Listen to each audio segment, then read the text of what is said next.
All right, so thank you so much for taking time to tune in to QTV. And of course, today I'm joined by a team from the BBC World Service who are here in the country, and they are here for a specific assignment. They will be attending a panel discussion which will bring different think tanks from the Zambian side, both the private and of course the public, discussing pertinent issues affecting the country, governance, the economy, and so on and so forth. And of course, we thought of having an interaction with an experienced member of the BBC who definitely will be the main anchor of the BBC World question recorded, a panel discussion that will host quite a number of think tanks that will definitely be coming through. Ladies and gentlemen, allow me to introduce my guest as he gives us a prelude of what we expect from the panel discussion. Jonny Dymond is in the country. Jonny, good to see you. Oh, it's great to be here. Thank you very much. It's always good to talk to you. Otherwise, how is Zambia treating you? Oh, it's fantastic. Look, it's fantastic. The only problem with Zambia is that I am not here long enough. I'm here to do a job, not to come and enjoy the hospitality of the country. But I have to say, everyone I've met has been smiling and welcoming and friendly. The country feels great. It's a lovely place to be. It's always a challenge. It's a long journey. It's too short a time to be here, to understand the country properly. But we just get a little feeling for it. And I'm really looking forward to the program as well. Really looking forward to talking to the politicians and the expert that we have on the program, and seeing what they have to say about the present country and the future of the country as well. So it's brilliant to be here. Fantastic, fantastic. All right, so first things first, why is the BBC in Lusaka to start with? Well, we're here because World Questions travels around the world, enabling people in the countries that we go to ask questions directly to the leaders of those countries. This is not about me coming with my questions or the BBC coming with its questions. We get together leaders of the country, big thinkers of the country, the analysts, and then we ask the audience who comes, who invite themselves. We put out invitations on social media.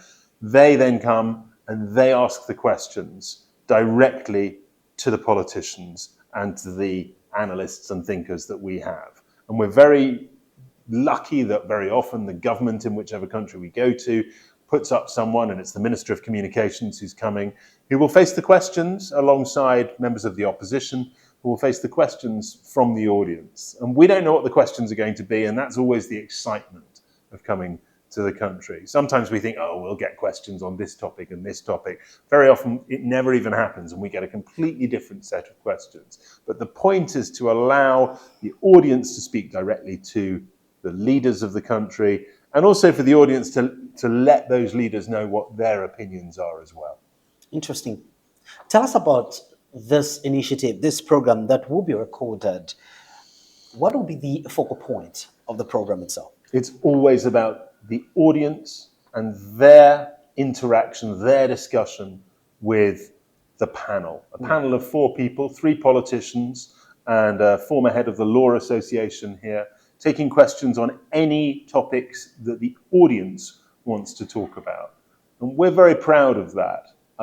As I say, this isn't the BBC coming in with its ideas. We act as a facilitator, as an enabler, to allow the audience to speak directly to politicians and try and get answers on the big topics of the day. And we don't know what those topics will be. We'll find out an hour before the show. And the panel don't know what the questions are either. So we'll see. Very often it's the question of a cost of living. Wherever you are in the world, the cost of living has been going up. Very often it's about the cost of living. Often it's about the environment as well and the challenges of a changing environment.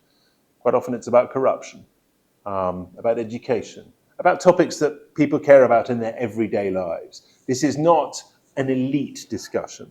This is a discussion for everyone. And I hope everyone in Zambia who listens to it, it's going out on Sunday, twice on the World Service Radio, and then it'll be available online. I hope everyone who listens to it is engaged by it as well.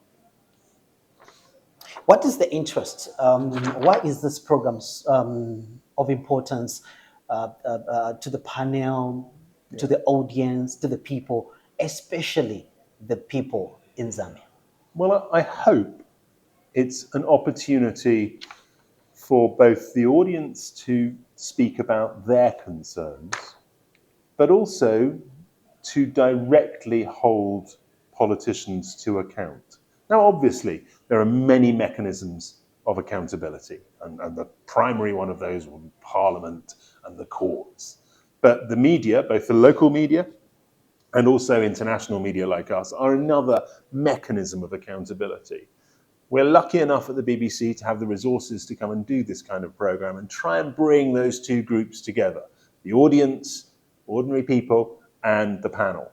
And that interaction, when they meet, can be an exciting moment, sometimes a noisy moment, but it's nearly always an interesting moment. And it's different from when maybe it's someone like you or someone like me asking the questions of a politician. You get different kinds of questions, you get different kinds of reaction. It's nearly always a very exciting show for me, and the panel enjoys it too, and the audience generally has a fantastic time. In most cases, most of such kind of programs, when you put up a panel, you always engage them previous or proud to the actual program in terms of what you want to find out, the kind of questions that probably they have to expect from you, and so on and so forth. But for this, you have kept it a little silent. Yeah. Is it that we're trying to catch our lawmakers, our think tanks, our intellectuals off guard so that they can be able to speak just off their heads? No, I mean, it's not about keep catching people off guard. It's not about trying to catch people out. It is about trying to get a fresh reaction, an open and honest reaction. Certainly in Britain, politicians quite often have practiced answers. You know what they're going to say beforehand. We hope that the presence of an audience sort of cuts through that a little bit, and it means that it's a little bit more open. We don't tell people the questions because we don't know the questions until they start being written out. And like I say, we sometimes come with our own ideas about what the questions will be. Well, in the Caribbean, for example, we're always thinking, we'll get questions about slavery or reparations. And sometimes the questions come in, it's nothing to do with that. And we get a whole list of questions about crime, which is a huge issue in a lot of Caribbean countries. Or we think, we'll get loads of questions on the environment, and we get nothing on the environment. So it's a surprise to us. Most of the people who are coming on the panel will have thought about these topics. They're in government or they're in opposition. Of course they'll have thought about it. But we hope that the spontaneity, the fact that they don't know what the questions are, and the fact that they are facing the member of the audience directly will change things a bit. And you get a more exciting and slightly more sparky program than you might if it was just me asking questions. Interesting. Who is making up this panel? Well, the panel is chosen by the production team. We take advice from people in country, here in Zambia. We take a lot of advice and we think about it a lot. But in general, we want someone from the government because they are accountable for their actions. And once you have someone from the government, you need to have someone from the opposition. That is only fair and balanced. We want to try and get a balance between men and women very often. That's quite a new thing. Probably only in the last 5-10 years have we thought really hard about that. There used to be a lot of times where a panel would all be made up of men back in the past in Britain. That doesn't really happen anymore. And we want to try and get, what you might call a wild card, someone who's not part of the establishment, not part of the government or the opposition. Now, every panel is different. Every country is different. And as I say, we take a lot of advice from people on the ground about, what the politics are, what the economics are, who the best people might be. But in general, as I say, government and opposition, and then some people who can challenge them from the outside as well. Interesting. I don't know how much liberty you have in terms of disclosing the panel itself. For instance, from the government, who have you targeted? Who is coming for the panel discussion? From the opposition, who is coming? From the private sector, who is coming? Who is this wildcat that you have Well, definitely I wouldn't say it. I wouldn't. I think wildcat is probably an exaggeration. So, if you forgive me, I won't run through the whole panel now. But I can tell you, it's the Minister of Communications and the government spokesman, Cornelius Mtwita. Okay. Pronunciation So, may be wrong okay, there. Cornelius Mwetwa. Forgive my pronunciation. Sorry about that. Is coming for the government. And then we have two opposition figures. And as I say, we have the former head of, I think it's called the Law Association as well. And they're Law coming Association on of as well. Zambia. Yes, Okay. yes, that's Okay. right. Okay. So it's a good spread of people. It's an interesting time, obviously. Why there's people, by the way? Well, I mean, if you have a member of the government and you have a panel of four, I think it is fair to have a member of the opposition who can put points and put different points of view. Now, it's difficult because obviously people say that the problems of the country or the good things in the country are the responsibility of the government. But often the government is only a couple of years old, like it is today. And people may say, well, look, you to the opposition, you were in power. This is your problem as well. So they need to be able to respond to that. For us, it's a question of balance and fairness. And we always try to make sure that the panel is balanced. And at the same time, the panel is full of interesting people who've got stuff to say. And I think we've got it about right this time. We'll have to wait and see. Every show is different. And every audience is different. You know, we focus on the panel a lot. But for us, the audience is just as important as the panel. You know, we want a lively audience. We want an interested audience. We want a civilized debate. You know, it's not a shouting match. But we want to hear from the audience. And we want an audience that's drawn as much as we can from different parts of society and different places of the country.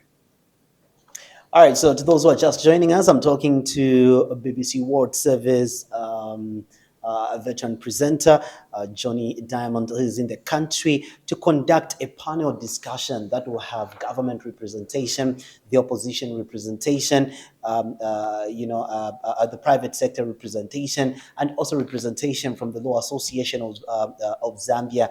And there will be quite a number of key issues that will be discussed during that panel discussion. And there will also be a live audience that will also be given an opportunity to ask questions and, of course, to get a response from the panel itself. All right. So, Jonny, let's talk about some of the topics that are up for grabs in terms of discussions. What are you looking at?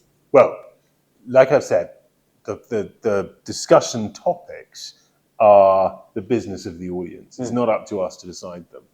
But for the last year or so, around the world, pretty much number one has been the cost of living. And I know that's a really big issue here in Zambia as well.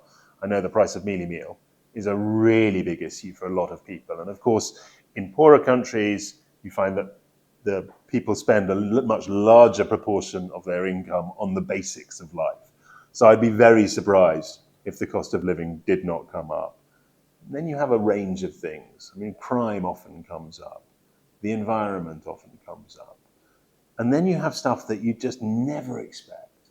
And that's the joy of the program, is that it can be, everything from driving problems to, why the river has run dry, whatever it is. And it is driven by the audience. And we're very lucky. A lot of people have applied to come. That we hope to have a full house with the audience. And we want them, we go out about an hour, 2 hours before the program starts. Everyone has a drink and a bite to eat. And we say, we want your questions. And then the questions pour in at us, written out on pieces of paper. And that's when we really discover what the program's going to be about. It's politics, it's economics, but quite often you'll have questions of lifestyle as well, of how people live their lives of the relationships they're allowed to have with their lives, all kinds of different things. So we're going to wait and see, but I would be surprised if the cost of living, inflation, employment, questions like that, they normally come top. I'm meant to believe that probably this is not the first time that, the program of this nature is being done. Where else has this recording taken place? Oh, I mean, we've done around 60 different countries. 60 different Yeah. countries. Here in Africa, I was in Malawi last year, which was fascinating. It's fabulous to be there. We've been in Kenya. We've been in South Africa. We've been in, outside of Africa, most of the European capitals, Tokyo, Seoul, Scandinavian countries. I mean, really, we've done an awful lot. What is interesting is the increasing number of countries we cannot go to because the governments either make it too difficult for us to get in, or they just say, you're not coming, or they are so undemocratic that we will not go there because we can't guarantee the safety of people who come on the panel or even of the audience. And that's a big issue. And so it's great to be in Zambia, which has freedom of the press and freedom of association, freedom of speech. And we hope to be part of that freedom as well, both to enjoy that freedom, but also to encourage that freedom. Interesting. So in most of these countries where you've been, especially African countries, what kind of reaction have you been getting, especially from the audience that has been part of these recordings, and just what you expect from us here in Lusaka? I don't know. I mean, again, I'll be honest, and I know it's a difficult one for you, but every audience is different. Every country is different. I'll give you an example. In Malawi, we were completely sold out. We don't actually charge for the tickets, but we do ticket this event. And then so bad was the petrol shortage that very few people could actually make it to the venue. And that tells you a story in itself, doesn't it? That people simply couldn't drive because the queues for petrol were so long. I mean, they were enormous. And so you get an insight into the country even there.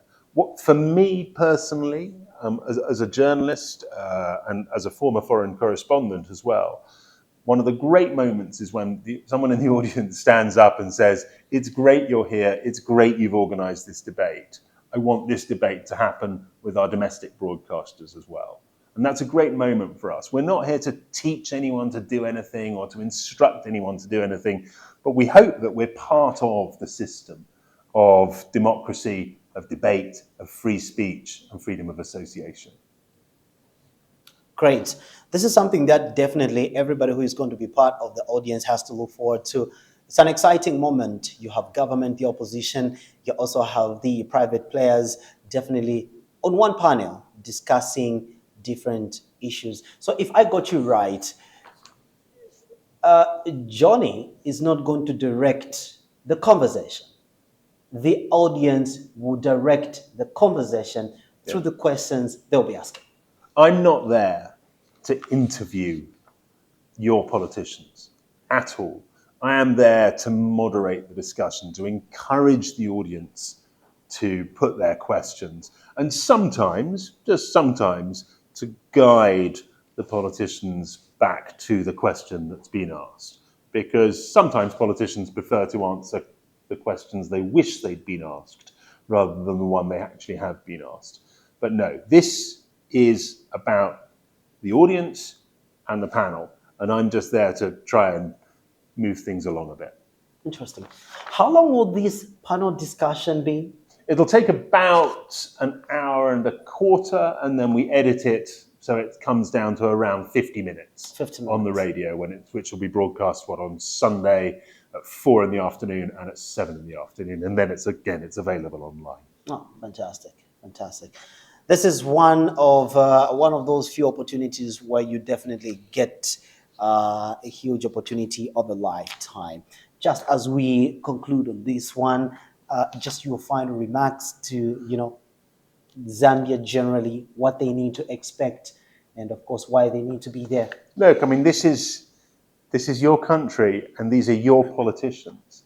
I hope that people enjoy the show, but I hope that there is also meat in the show for them to think about afterwards as well. And I just want to say thank you to the panel who are coming, but especially to the audience, both those in the venue and everyone in Zambia who gets to listen to it afterwards. It's an honor to be here. It really is. Well, Johnny, thank you so much for according us this opportunity to talk to you, and of course, see you at the panel discussion. Thank you so much. Real pleasure. Great. Thank you. All right, so I've been talking to Jonny Dymond. He's actually the one who is going to obviously guide the panel discussion that we're going to be having, that will have government, the opposition, the private sector, and of course, everybody will be there. The beauty part is that we'll have an active audience that will task our politicians, our intellectuals to respond to some of the pertinent issues that Zambians have. See you then.